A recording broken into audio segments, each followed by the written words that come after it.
बनारस मोक्ष द्वारों की नगरी। रग रग में बसे महादेव, घाटों पर अंतिम यात्रा पर निकले हजारों यात्री, हर गली में मौजूद छोटे छोटे मंदिर, गंगा जमुनी तहजीब की मिसाल, अजान और हर हर महादेव के नारे, ठेठ भोजन जैसी चीजें अगर आपको एक ही स्थान पर चाहिए तो चले आइए महादेव की नगरी काशी यानी बनारस। आज हम आपको लेकर चलते हैं अध्यात्म और संस्कृति के अनोखे नगर वाराणसी में। ऐतिहासिक है ये नगर, आप इसे चाहे काशी कहें या वाराणसी या बनारस, सबके अर्थ एक ही हैं। उत्तर प्रदेश के इस शहर का महत्व किसी हिंदू के लिए परिचय का मोहताज नहीं है। वाराणसी को विश्व के प्राचीनतम शहरों में एक माना जाता है। केवल हिंदुओं के लिए नहीं बल्कि बौद्ध एवं जैन धर्म के लोगों के लिए भी ये पवित्र माना जाता है। महादेव की नगरी, अगर इसकी प्राचीनता की बात करें तो ऋग्वेद में भी इस नगर का वर्णन मिलता है। इसके अनुसार इसकी स्थापना स्वयं भगवान शिव ने की थी। इसका प्राचीन नाम काशी था। यहाँ स्थित काशी विश्वनाथ मंदिर भगवान शिव के 12 ज्योतिर्लिंगों में से एक है। बाबा विश्वनाथ, काशी विश्वनाथ मंदिर कई बार नष्ट हुआ और दोबारा बनाया गया। अंतिम बार इसे मुगल शासक औरंगजेब ने ध्वस्त कर इसके स्थान पर ज्ञानवापी मस्जिद, ज्ञानवापी मॉस्क का निर्माण करना चाहा। इसके बाद वर्तमान मंदिर का निर्माण रानी अहिल्या ने कराया। कहा जाता है कि इस मंदिर में स्थित शिवलिंग के दर्शन मात्र से मनुष्य को मोक्ष की प्राप्ति हो जाती है। मनोरम मृत्यु घाट, बनारस की एक और चीज जो इसे अन्य शहरों से अलग बनाती है वो इसके घाट हैं। कुछ घाटों पर तो निरंतर चिता की अग्नि जलती रहती है। यहाँ 80 से अधिक घाट हैं, जिनमें 5 सबसे ज्यादा महत्व के माने जाते हैं।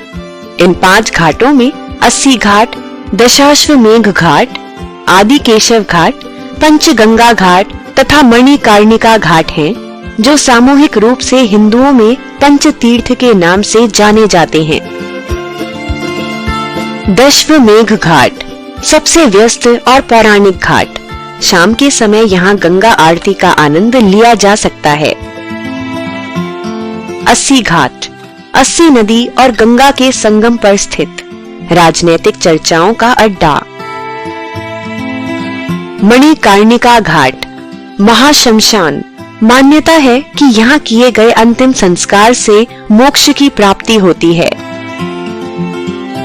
ललिता घाट, नेपाल के राज द्वारा बनाए गर मंदिर के पास। संस्कृतियों का समागम है यहाँ।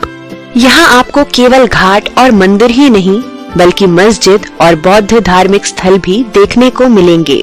शॉपिंग के लिए तो ये जन्नत है। बनारसी साड़ियों से लेकर चमड़े के जूते चप्पल और हस्तशिल्प के सामान यहाँ आसानी से मिलते हैं। स्वाद जिसे ना भूल पाएंगे आप कभी।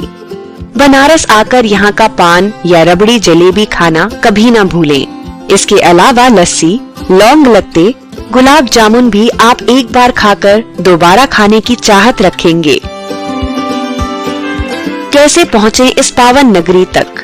वाराणसी तक जाने के लिए देश के लगभग सभी प्रमुख शहरों से रेल परिवहन की सुविधा उपलब्ध है। वाराणसी जंक्शन तक ट्रेन से आने के बाद आप आगे जाने के लिए रिक्शा या साइकिल रिक्शा का प्रयोग कर सकते हैं।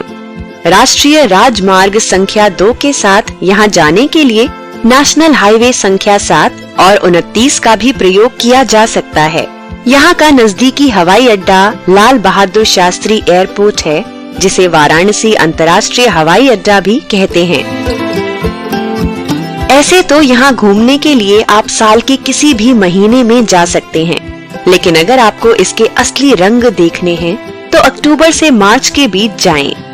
दिवाली, दशहरा, होली, देव दीपावली जैसे त्योहारों को मनाए जाने के दौरान आप इसके असली रंग ढंग और इसकी असली खूबसूरती देख पाएंगे।